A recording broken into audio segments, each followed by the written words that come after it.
Welcome back, everybody, to another exhilarating episode of the A to Z of Property Strategies with DJ David Clouter. And Mr. Magnificent Andrew Roberts. Well, thank you very much, David. I mean, it's 2020. We've been in lockdown 1, lockdown 2, going into lockdown 3. I feel like I need a holiday. Where are we up to in our strategies? We were on the S's last time.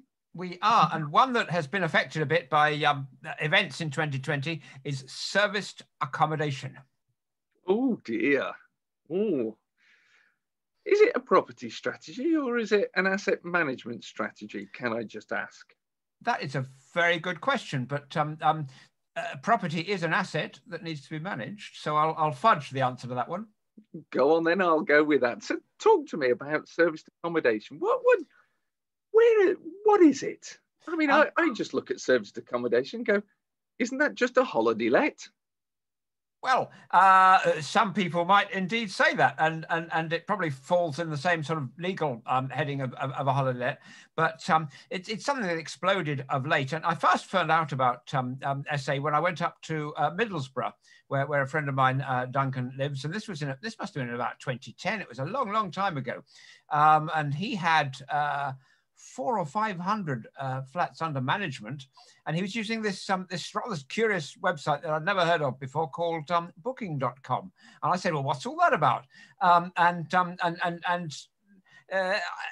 He showed me the lowdown of how it all worked, and I thought, that sounds like rather like hard work, having to go and change the linen every day and all that sort of stuff, especially times 400. So I didn't take it forward at that time, and then a few more years passed, and then it started becoming more and more popular. So that and it's certainly true that there is a lot more cash flow if you're letting your property out by the day, other than by the month, year, or whatever, in the sort of conventional way, perhaps. If there's more cash flow, and you're telling me you're having to change sheets, vacuum, clean, there's more work. So it's a sort of more work, and also most hotels only run on a 60-70% occupancy, so you've got more voids. Well, there is that, and there are people who say that cash flow is vanity and net profit is sanity. So there is that. That is a good argument to make. You've got the impact of VAT. You've got the 20% or whatever that these booking platforms take as well. So to start with, I think it's important to say that before you've earned a penny, for every £10 you earn, that's 4 of them gone to the VAT man and to the booking platform. So then you've got your costs. So you might find that with all this running around that you do, that the profit margin isn't as high as perhaps you first thought it was when you went on that course. So let me paraphrase this. You might have given up your job to actually become a glorified bed and breakfast or hotel manager, which is a £10 an hour type role. And most of the money is going out the door to other people and not actually staying in my wallet. Yeah. Okay. Right, okay. I'm sort of following you now. I'm sort of following you. So carry on. What else should we know? And I'm being devil's advocate here. And if you don't agree with me, drop a comment, because I'd love to get into a discussion and a debate on this one with you. And I'm sure David would too. Oh, absolutely. And I'll have to take the contrarian point of view now, won't I, really? And we'll have to sort of thrash this one out. I mean, I suppose the advantage is that if you had a particular penchant for bed changing and linen, and you could smooth over the sheets and everything, then you could double up your role on the as a concierge with that of bed maker, and then all that money would stay in the family, but you'd be very tired of an evening. There are some people who try to sort of semi-automate this. So they will use key boxes and all this kind of thing, or indeed fancy entrance systems that you can open the door with your app and this kind of thing. And that even sort of in small ways made its way into the hotel sector as well. So there's that kind of thing. I suppose you could, but You mentioned the word bed and breakfast. Well, what happens? What am I supposed to go to that flat and make them breakfast every morning? And this, remember, this is 10 flats scattered all around the city. Do I have to go around there with toast and marmalade, knocking on the doors? So kind of, you know, where does it all end?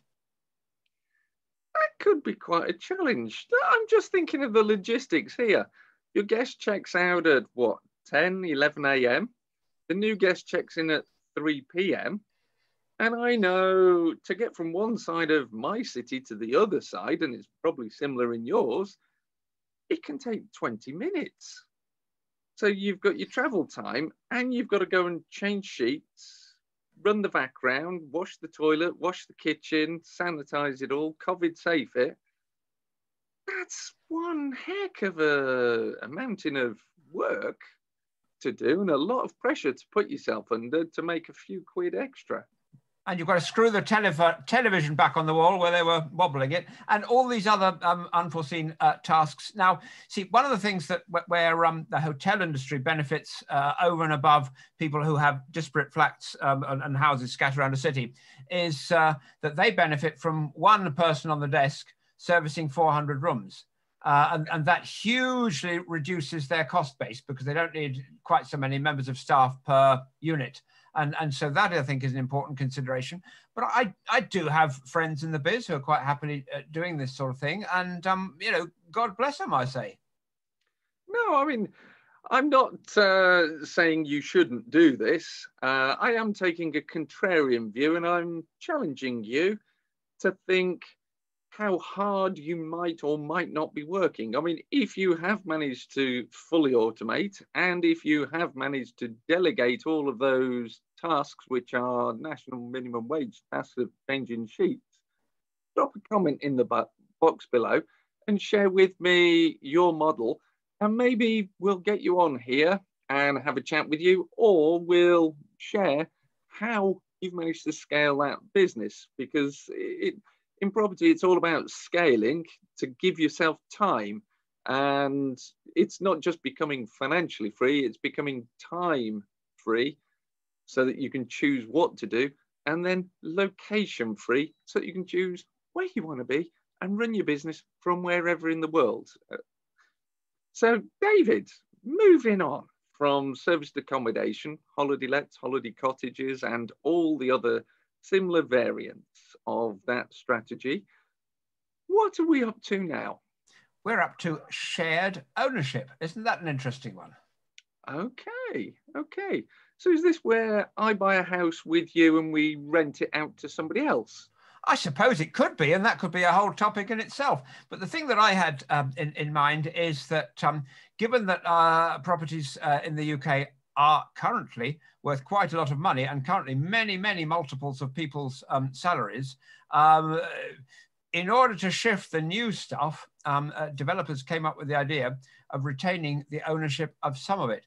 And they started off retaining just a bit of it, and then it went to 50%. And now sometimes you're only buying 25% of this property, and the developer hangs on to the rest, and you pay them rent for their share.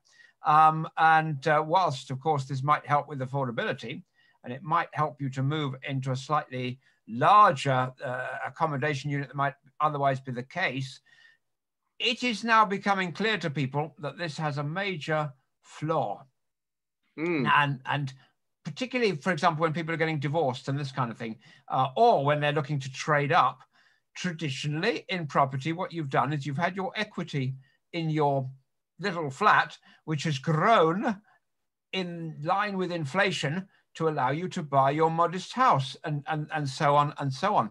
But if you're only looking at half that growth, or worse still, even a quarter of that growth, you haven't got that deposit money. Okay, well, here's an interesting one, David. I did a video on another channel. I'll put a link up here. It's a much more well-known channel than this one. It's called Succeed in Property with Ranjan Bhattacharya.